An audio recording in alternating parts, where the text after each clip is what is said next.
Mamerina ny fiarabana ho antsika rehetra izay manaraka ny fandaharana izay ataoko eto androany indray a. Araky ny hitantsika dia efa teto nanazava resaka hafa fa zao tsika satria voaray avy any Madagasikara ny valin'ny fitoriana izay nataonay mikasika ny fangatahana eny anivo ny cour électoral na ny HCC ny invalidation na ny filazana fa tsy manakery ny filatsaham-pifidiana nataony Andry Rajoelina tamin'ny 2018. Ny valiny moa zany raha ohatra ka raisitsika amin'le fiteny mahazatra ny HCC dia hoe azo raisina, zany hoe mety zany le procédure fa tsy mitombona ozy izy. Ho azavaiko amintsika eto satria nomeko zany le didim-pitsarana fa tena terme juridique tsy azon'ny saram-babe-bahoaka le izy zany dia ho azavaiko amintsika ary ho lazaiko koa inona ny conséquence an'io. Voalohany indrindra aloha zany dia ny eto ambany masoko eto le izy dia zao araky ny raha-patsahiviko zany dia nametraka fitoriana ny tenako Fanirisoa-Erinaivo ama candidat tamin'ny 2018 ny tenako candidat à la présidence tamin'ny 2018 ny fidy inscrit teo amin'ny soratra teo amin'ny liste électorale ary candidat raha teo dia narotsaka tany daholo izany taratasy zany. Ny anton'izay dia hoe mba hananana an'le atao hoe qualité pour agir na hoe ny fahafahana mitory. Izay qualité pour agir zay dia nolazain'ny HCC hoe eny tokoa hita fa ny soratra tao anaty liste électorale izy ary ny fidy ary candidat raha teo koa noho izany dia azo raisina ny fitoriana nataony.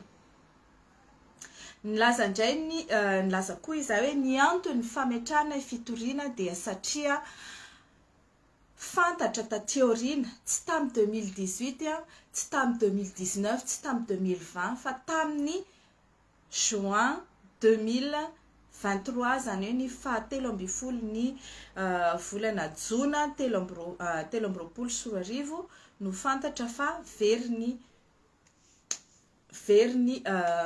nationalité Rajoelina fa ka izy tia efa nanomboka ny taona 4 no natao naturalisation, nahazo naturalisation. Isika rehetra teo vao nalala an'izay. Raha ohatra zany nalala an'izay ny HCC tany aloha tany dia mandika lalàna izy raha mbola nanaiky ny filatsaham-pifidiana ny Andry Rajoelina. Eto zany zao dia nametraka fitoriana izahay nilaza hoe satria tsy nanana ny zom-pirenena malagasy olio tamin'ny 2018 ka noho izany dia mangataka izahay ho lazainy ny HCC fa tsy nafeno fepetra izy tamin'izy nilatsaka ka dia tsy ara-dalàna nananiny. Zay fangatahanay. Zay tsy nangataka tamin'ny HCC ilaza fa tsy manana nationalité malagasy Rajoelina. Izahay tsy nangataka tamin'ny HCC ilaza hoe mbola mahazo sa tsy mahazo mirotsaka intsony Rajoelina amin'ny 2023. Dikan'izay zany dia misy nuance kely le izy. Namaly moa zany izy moa tia Andry Rajoelina tamin'ny alalan'ny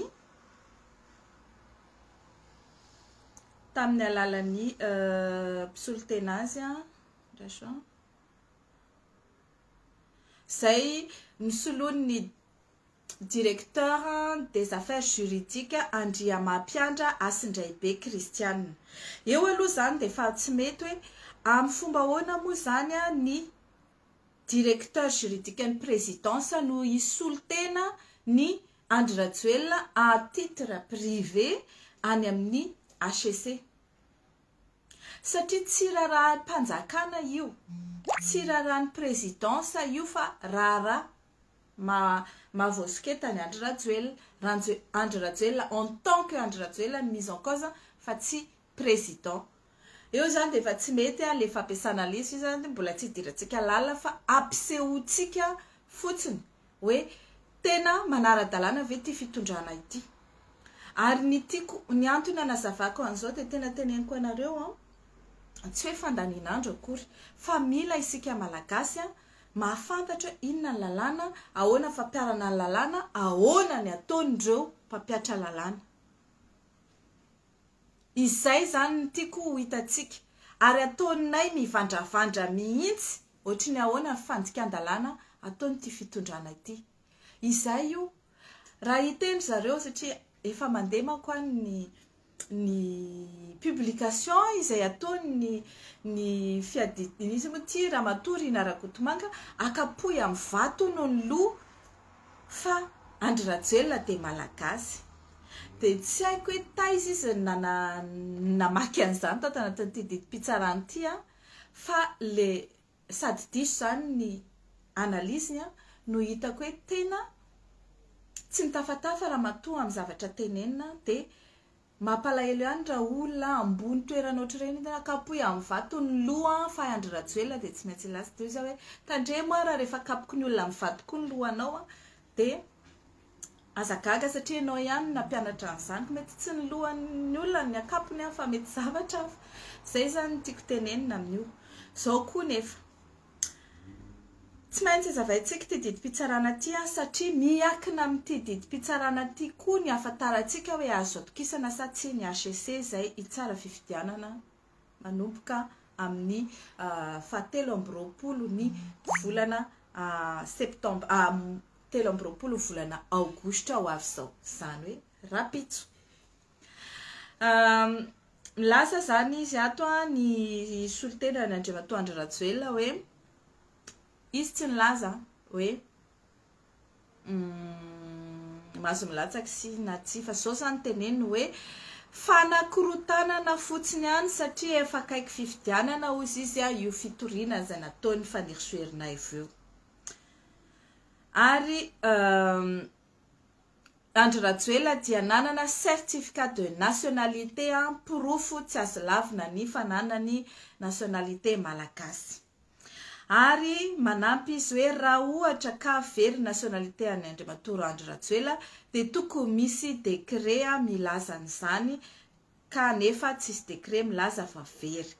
Io moa zany de mbola veritsika ihany, veritsika foana ary mbola veritsika hatrany ho an'ny olona feno taona izay navita fitsaramaramila de tsy mila décret de perte de nationalité fa very avy hatrany ny nationalité rehefa mangataka ao anatin'ny fahafenony taonany ianao. De namaly amin'izay zany ny HCC io manko ny tena m'intéressé atsika fa efa fantatra ina fangatana efa fantatra ina navaliny de zao nataony. Nangataka ny avokanay maître Eric Rafidson zay isorana be de be anazy ny fasahiny sy ny ataontsika hoe ny fanampiny sy ny fikelezany aina mitaky ny rariny sy nitsiny eo anivon'ny fitsarana satria izy rery ny avoka zay mahasamby joro mahasamby tondra ny fitoriana zay ataonay aty amin'ny fanoherana. Zao zany nangataka izy ataovy publika ty débat amin'ity mba hanaovanay plaidoirie publique. Azo atao zany fa nandany HCC satria matahotra horakorahany olona eo ao anatin'le fitsarana zay publique. De no laviny zany ny fangatana hanaovana publique an'le audience. Laviny ozy izy. De nilaza indray izy hoe sur la compétence de la haute cour constitutionnelle. Milaza izy fa ny momba ny constitution, ny momba ny conformité la constitution, règle de conflit, nanana. Tany saina daholo zany ny compétence-any de milaza izy hoe satria ny article 60064 momba nationalité dia milaza fa ny resaka mikasika nationalité rehetra dia alefa eny amin'ny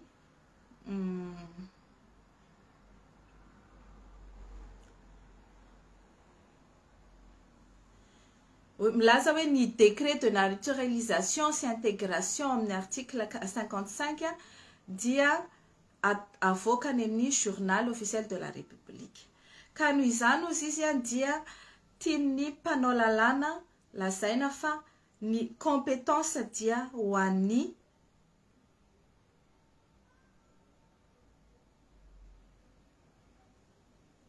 initiative du gouvernement. Zay zany filazany HCC hoe zany ozy izy de midika fa any amin'ny initiative ny gouvernement no afana déclarer an'izany nationalité na an'izany perte de nationalité malagasy zany. Eo zany tsika miteny fa nianatra ve sa tsy nianatra reo ao amin'ny HCC reo satria mazava de mazava ny lalàna mikasika amin'izay ao amin'ny article 60 et suivant milaza fa eny amin'ny tribunal de première instance no mandeha ny resaka nationalité ary izahay tsy nangataka tamin'ny HCC hoe lazao fa tsy manana nationalité intsony Rajoelina. Ny nangatanay de hoe invalideo lazao fa tsy ara-dalàna ny filatsahany Andry Rajoelina satria izy tsy manana nationalité ary no porofoinay fa tsy manana nationalité izy. Anjaran'ny HCC zany ny miantso mandefa ADD na hoe jugement avant dire droit na hoe didy savaravina na mandefa lettre pour conclusion écrite manao an'le question préjudicielle any amin'ny tribunal de première instance. Nahoana ny tsy nanao an'izany ny HCC? Fa eto izy de milaza hoe ny gouvernement no ny tokony hamoaka an'izany. Efa tenenina fa tsy ny gouvernement no mamoaka décret satria ny décret dia tsy natao an'ny olona feno taona. Ny olona feno taona naka nationalité vaovao tsy mila décret fa to de very magasy azy. Fa ny olona efa nanana nationalité hafa ankoatry ny magasy azy tamin'izy mbola minorité mbola tsy ampy taona na tamin'izy voateraka no mangataka décret anarina zany nationalité zany. Dika an'izay tsy compétence ny gouvernement le izy. Faharoa, raha ohatra ka hoe miteny izy ato hoe en tout état de cause ni la juridiction constitutionnelle ni aucune autre juridiction issue de la fonction juridictionnelle ne peut s'immiscer dans les compétences dévolues par le constituant pour constater la perte de la nationalité en vertu du principe de séparation de pouvoir. Il ne relève pas de la compétence de la haute cour de dire et juger que M. Andry Rajoelina a perdu la nationalité. Tintenena zany de hoe ny gouvernement hono no mamoaka journal officiel milaza hoe very nationalité ny Andry Rajoelina. Zay honya no andrasana. Déni de justice zany re olona. Zany atao hoe ny fotsy avadika ao mainty. Tsy hitanao zay elana bala hoe ahoana ny fomba tsy hanaovana le question préjudicielle.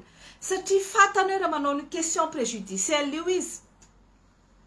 Tsy afaka anda mihitsy ny any amin'ny tribunal de première instance na iodikoviana iodikavanana. Hoe tsy apiatra ny article 42 sy ny article 43. De aleon zareo miala amin'izay anao question préjudicielle zay de lazainy fa hoe satria selon le parallélisme des formes ni décret de naturalisation si de perte de nationalité mivoaka amin'ny journal officiel dika zay compétence du gouvernement. Raha hoe tsy mahay de keko fa mahay fa manodikodina ny fahaizana amadiana ny fotsy mainty. Tsometsika ina moty? Tsometsika confiance io HCC satria nahoana? Tsy manana ny fatokisantsika io satria nahoana? Araky ny hitatsika tamin'ny herinandro teo efa navoaka antsika hoe ny président ny HCC ao anatin'ny mpikambana ny HCC de misy vadiny SGAP, vadiny Dina Andriamaoly, secrétaire général adjoint à la présidence, dia vadiny Rojo Miaina Andriamaoly. tsy afaka zany zareo tsy resaka momba ny dossier mpitsarana io ahoana reto nanaovantsika an'io ahoana raha vao ataonao io de etotsika tonga de rava daholo ny tsenanay ato amin'ny présidence ny PGCA Rakotomandimy Benjamin Alexis PGCS plutôt ny vadiny koa de ao izy amin'io conseiller spécial ny Andry Rajoelina tsy maintsy koa izy teny ahoana ny ataonay amin'ity zany de hoe patron anay io satria rehefa conseiller spécial zany ao de patron anao zany ny président asa atao io fa manjary rava ny tsenanay tonga se de miala amin'ny toeranay io daholo de migérer carrière migérer arrière ohatr'izany daholo tsy misy vonina na iray aza apiatra ny lalàna raha ty andafy la loi c'est la loi. La loi est dure, mais c'est la loi. Mafy ny lalàna, sarotra ny lalàna fa tsy maintsy ampiarina. Fa any amintsika mahita iodikodinana gauche à droite ohatr'izao izy tsy ampiarana an'ilay lalàna. Zay zany momba n'iny compétence iny. Tiako hazavaina aminareo de hoe tsy misy milaza ao hoe malagasy any Andry Rajoelina maso ny latsaka ihany izy katsaka tsaramaso ohatran'io zavatra teneniny zareo io fa ny voalaza zao de hoe tsy compétent ny HCC satria hoy ny gouvernement compétent. Deuxième point, sur la recevabilité de la requête en invalidation de candidature de Andry Rajoelina. Milaza izy hoe fakiko kely vetivety mamelanareo amaky vetivety. Considérant de prime abord que l'article 120 alinéa 3 de la Constitution dispose que les arrêts et les décisions de la Haute Cour constitutionnelle ne sont susceptibles d'aucun recours. Il s'impose à tous les pouvoirs publics ainsi qu'aux autorités administratives et juridictionnelles que la liste définitive des candidats au premier tour des élections présidentielles de 7 novembre 2018 résulte de la décision numéro 26 HCC par DE du 22 août. Kanefa, c'était si la requérante entend contester les résultats de l'élection présidentielle, article 66 alinéa 2 de la loi organique 2018-09 relative à l'élection du président de la République, précise sous peine de forclusion que le délai de recours est fixé à 2 jours après la publication des résultats provisoires. C'est entendu. Considérant enfin qu'un fait nouveau peut être défini comme une circonstance dont la connaissance par une juridiction dans le cadre de la procédure initiale conduirait celle-ci à statuer différemment sur les conclusions qui lui auraient été soumises. Dans le cas d'espèce, le décret 046-880 du 19 novembre portant acquisition de la nationalité de Andry Rajoelina fut publié au journal officiel de la République française le 21 novembre. Que les publications au journal officiel, bien que d'un pays étranger, sont accessibles à tous. Déjà, naval n'y rien faire. Ni décision ni HCC irrévocable. Ni candidat fa ny soerinay vo raha ohatra ka te hanao contestation dia manana 2 andro aorianan'ny fivoahan'ny didy ilazana anaovany contestation. Nefa kosa izy raha ohatra misy élément nouveau dia afaka manao izany ny fitsarana raha ohatra ka mitombona le élément nouveau ka dia mamerina mitsara. Azonareo le zavatra lazainy ato nefa nozy izy.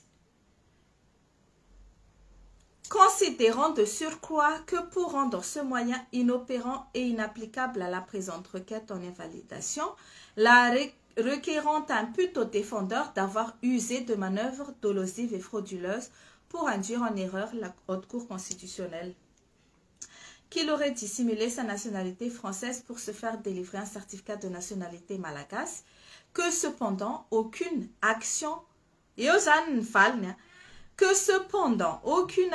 ni abstention pouvant être qualifiée de manœuvre frauduleuse ou de dol n'est imputable au défendeur pour empêcher la publication du décret. portant acquisition de la nationalité française dans le journal officiel. La saine fa tsy nanao manœuvre ony na dol ony Randry Rajoelina empêchena hoe anakanana ny fivoahany le journal officiel dikan'izay zany tokony efa hita foana io journal officiel io dikan'izay rehefa tsy nahitany io zany ony izahay mpitory de tsy misy ony zany ny dol nataony Andry Rajoelina. Qu'en tout état de cause, la charge de la preuve des manœuvres frauduleuses dolosives ou de la perte de la nationalité appartient à celui qui la lègue, que le moyen de recevabilité de la présente requête fondée sur l'existence d'un fait nouveau, en l'occurrence manœuvre dolosive et frauduleuse, où l'acte constatant la perte de nationalité ne saurait prospérer. Nous isany de la sainy zany fa hoe tsy mitombona filazana hoe nafeniny Andry Rajoelina ny fazahoany nationalité vaovao satria hoy izahay tsy nitondra pirofo hoe nanao zavatra nanafenana anazy le hoy no ary reto amin'ny saina tsy miangatra. Milaza aloha zany ny HCC hoe publique le décret ka tokony ho hitan'ny olona fa maninona izy tsy nahita tamin'ny 2018. Raha ohatra zany ka publique io de ny HCC tamin'ny 2018 zany censé ko mahita aniny décret iny. Ko maninona mbola nekena le izy? Mandika lalàna ke zany ny HCC tamin'ny 2018 satria olona zavatra raha milaza izy eto hoe zavatra tokony hitany rehetrarehetra zany. Ko maninona mbola nekena? Faharoa, tsy nilaza mihitsy izahay hoe les manœuvres dolosives frauduleuses no élément nouveau tompoko. Les connaissances du public de la nationalité française de Andry Rajoelina nous fait nouveau. Nanomboka ny 13 juin 2023 ny malagasy tsy vaky volo rehetra no nahalala hoe ay zany mana nationalité vaza par naturalisation ary les pertes de nationalité nous fait nouveau. Les nazahoana les naturalisations si les pertes de nationalité nous fait nouveau. Fa tsy le fanafenana an'izay. Azonareo ve le izy? Ny fanafenana zany ny fomba fanafenana zavatra de zao.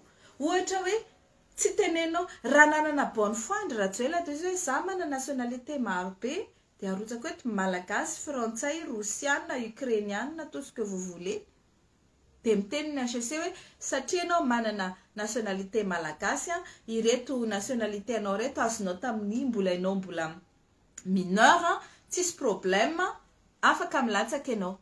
Fa ny amty ange tsy nilaza mihitsy izy tamin'izana tamin'iza hoe mana nationalité hafa azony tamin'izy 70 taona. Izay ny atao hoe dol, ny atao hoe dol re olona manomboka androany de fataro fa action ou omission, zavatra atao na zavatra tsy atao. Ka miteraka fanafenana dissimulation d'un fait qui peut être déterminant. Na hoe ohatra zao ohatra amina resaka mariage na amina resaka vente ohatra zany varotra automobile ny olona anankiray de soratany ao anatin'ny carte grise ohatra hoe 5000 km de falery le olona mividy 5000 km ka izy ty tsy niteny izy hoe andraso motera vaovao vao vidiko 5000 km nataoko anatin'ny tomobile fa raha le tomobile raha ny chassis no jerevanao dia efa 250 000 km io fa simba ny moterany de nosoloko. Ny tsy filazany le mpivarotra an'izay ka amin'ny fotoana afantaran'le tompony an'izay hoe 2 ans après na un mois après na 5 ans après izy mety hoe ouais les châssis 250 000 ny moteur 5 000 dikan'izay zany de tsy niteny le mpivarotra hoe nosoloko ange moteur an'io mieritreritra izy hoe anjaran'le mpividy no mireverifie an'izany fa hita any amin'ny zavatra rehetrarehetra tsy tompoko tonga de misy erreur sur la substance misy dol zany le fait d'avoir omis de dire que le moteur a été changé de mahatonga annulation an'izany acte de vente zany me koa ohatra fandroa indray nareo tsy sanatria akory za homophobe na inona fa ny lalàna ao Madagasikara de mbola milaza hoe le mariage entre deux personnes de même sexe est nul. Tsy azo atao zany ny mivady raha ohatra nareo lasa milana vavy samy vavy. Misy olona zany any tany Thaïlande any na tany amin'ny pays tsy fantatro tany izy de nanao transgenre, niova sexe. Ity olona ao amin'ny Madagasikara tsy malala hoe olona efa avy tokotra hoe avy lehilahy io de nivadika vehivavy na avy vehivavy de nivadika lehilahy. De natao ny mariage. De gaga izy ety aoriana nahita amin'ny fomba isan-karazany hoe otry ay ty olona nivadiko ty mitovy filahina fivavina amiko fa niova teo anelanelan'izay de eto zany izahay de mbola samy lana samy vavy. Ny lalàna nefa de milaza hoe tsy azony lahy samy lahy sy ny vavy samy vavy ny mivady. Nul le mariage ary azo angatana annulation.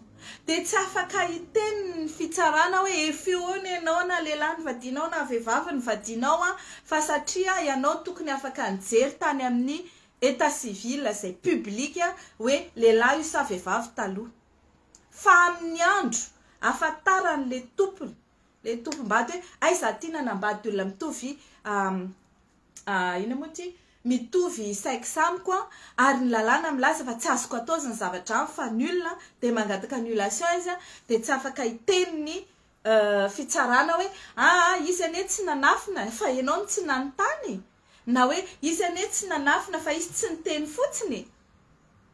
Azonareo le izy ohatr'izay le atao hoe dol tokony teny zany olo hoe za nge transgenre fa za tsy vehivavy na za tsy lehilahy fa tamin'izao daty nanao opération de ohatrany hoe tena vehivavy na ohatrany hoe tena lehilahy fa amin'ny raha niteny an'izay meloa izy ka nanaiky an'le fanambadiana le olona de tsy afaka annulena fa raha théorie izy no manao an'izay de raha ohatra izany ka tsy niteny an'izay fa de netiny amin'izao fotsiny hoe za vehivavy za lehilahy za tsy niteny hoe za vehivavy na za lehilahy fa io ny anarako malagasy, io ny anarako vehivavy na io ny anarako lehilahy, io za raha jerena de ohatrany hoe malagasy, io za raha jerena de ohatrany hoe lehilahy, ohatrany hoe vehivavy nefa dans sa nature transgenre izy. Ny lalàna mbola tsy mipermettre an'izay de tsy azo ekena izy fa nul le mariage. Ary na hiteny raha n'le tompom-bady hoe tsy mampaninana le izy fa ekeko ihany hoe fa io nitiako na lahy io na vavy de ekeko ihany ny lalàna tsy mipermettre ny mariage de même sexe nul le izy. De ohatran'izay ihany koa ity resaky ty ny lalàna milaza fa rehefa tsy malagasy ianao tsy mahazo milatsaka. Ny lalàna milaza fa very ny mahamalagasy ianao rehefa ianao naka zopirenena vahiny kanefa ianao efa feno taona. Ny lalàna milaza fa tsy mila décret ny gouvernement ny fahavereza nationalité anao raha ohatra ianao efa navita fitsara maramila. Ary ny lalàna de milaza fa mila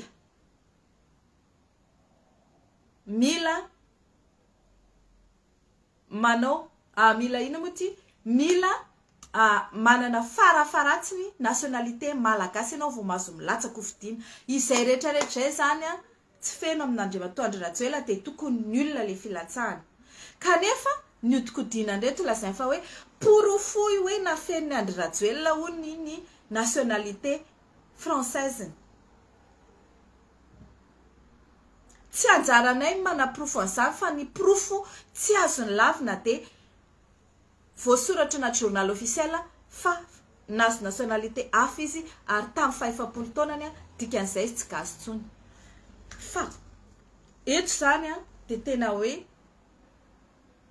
tsy hitako izay olazaina mikasika an'ity HEC ity zay milaza hoe hitanao zany hoe any amin'ny tsy mivonto manatanteny zany ianao hoe izy tsy manana nationalité malagasy no tsy valable ny candidature ny milaza izy hoe lazao ara fa porofo fa nandainga izy tsy nandainga izy fa nafeny le izy fa raha ny tokony ho izy tokony navoakany ary ny tsy hoe satria tsy azo ivalozana ny didiny HEC tamin'ny 2018 ka raha milaza ny HEC 2023 hoe public io décret de naturalisation io am'izao zany io HEC am'izao io dia mahafantatra fa tsy manana nationalité malagasy intsony Andry Rajoelina ary manana nationalité vazaha izay nahazony tamin'ny 5 taonany. Marina izy fa tsy afaka ilaza hoe very nationalité any Andry Rajoelina k'izy ny amoaka décision na didim-pitsarana mikasika an'izany fa kosa rehefa handray ny candidature any Andry Rajoelina izy dia mila manamarina hoe mbola manana nationalité malagasy ve io olona. Ary ny certificat de nationalité malagasy tsy atao hoe didy tsy azo ivalozana satria tsy didy iny fa certificat, c'est pas un jugement, c'est un certificat. Ary ny certificat iny de omena jusqu'à preuve du contraire. Certifie jusqu'à preuve du contraire que cette personne est de nationalité malagasy. Ny preuve contraire zany efa fantatra tsara rehetra era Madagasikara fa Andry Rajoelina dia efa tsy malagasy intsony fa vazaha.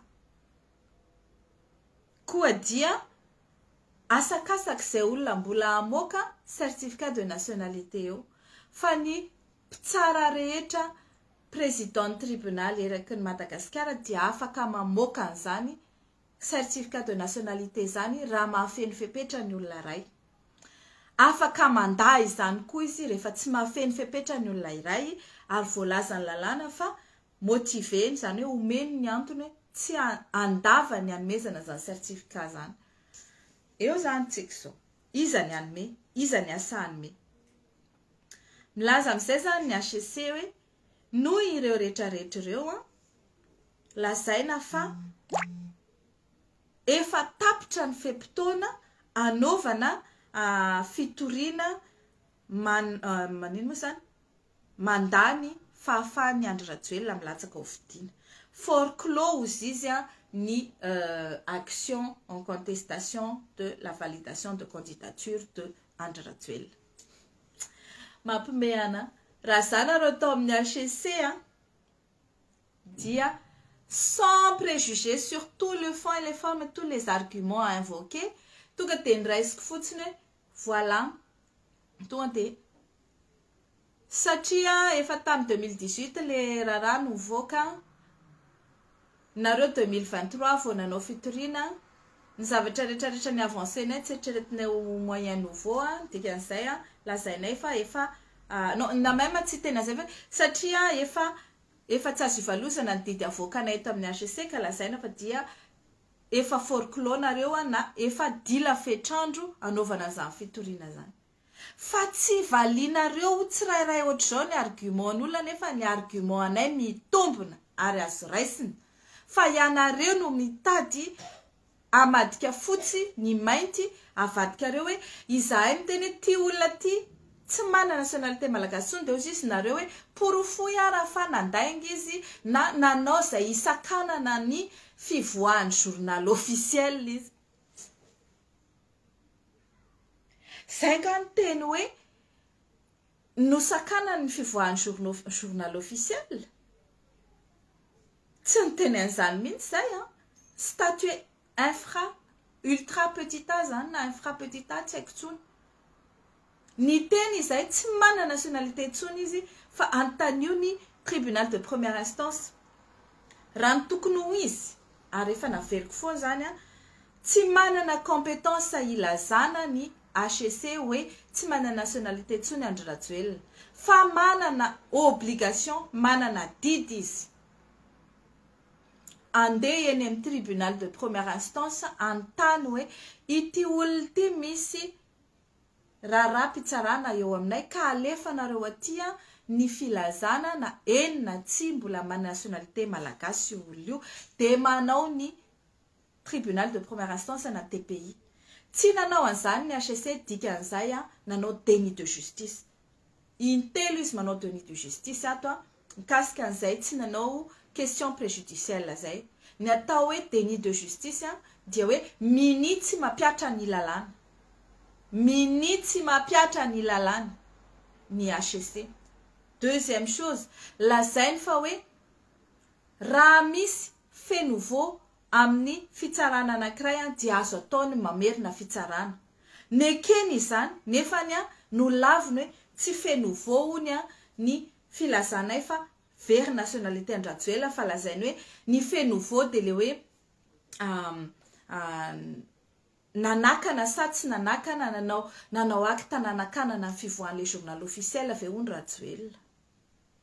Ary farany dia nilaza izy hoe satria efa tapitra ny fetrandro.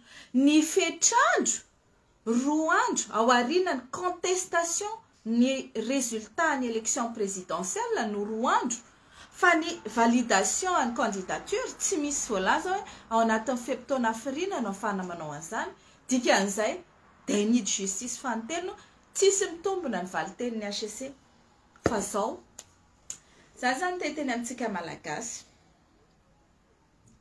Ny antony nanaovanay io fitoriana io satria manao izay adidinay izahay amin'ny mampanohitra ny tenanay.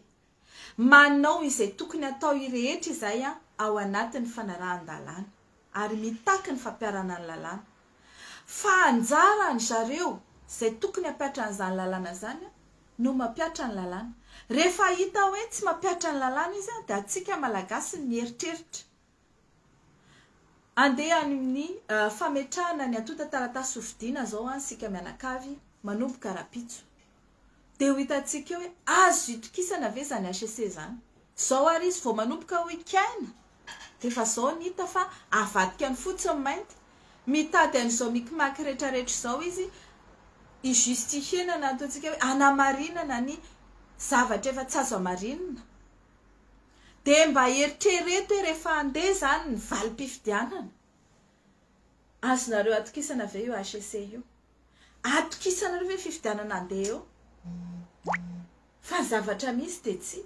Ary zao no teneko na mahazo certificat de nationalité malagasy ary Andry Rajoelina ho apetrany amin'ny atota taratasy pilatsahako fidiana dia efa nazavaiko aminareo teo hoe tsy ara-dalàna izany certificat zany ary tsy voatery hanome an'izany ny fitsarana fa afaka manome fandavana hanome an'izany ary tena tokony hanome an'izay fandavana izay mihitsy dia ilaza hoe ianao tompoko efa hitanay tamin'ny journal officiel izay public fa efa manana nationalité hafa noho izany dia alefanay hotsaraina eny amin'ny tribunal de première instance ianao ilazana fa very nationalité malagasinao. Fa hatreto aloha zany dia refus de délivrer le certificat de nationalité malagasy no omenay anao. Raha manao an'izay fitsarana malagasy dia misy soratra amin'ny tantara zany hoe mahavitra ny firenena ary nisy mpitsara anankiray teto ambonin'ny tany mpitsara malagasy mba nasahany ijoro envers et contre tout. Fa rehefa tsy hanao an'izay koa le mpitsara dia ho tsarainy tantara dans le sens contraire. Fa hatreto manontany anareo candidat amin'io élection manaraka io azo ekena ve matoky ve nareo fa ianareo andeha amin'io élection io na mahazo 100% raha ny fifidianana ka avadika an'zareo 8% dia lazainy fa hoe nul daholo mivato azonareo na apetrany eo tsy fantatro nataony tamin'ny 2018 indray dia rehefa mametraka fitoriana eo nareo dia ozy azo raisina fa tsy mitombona. Inona amin'izay no ataontsika?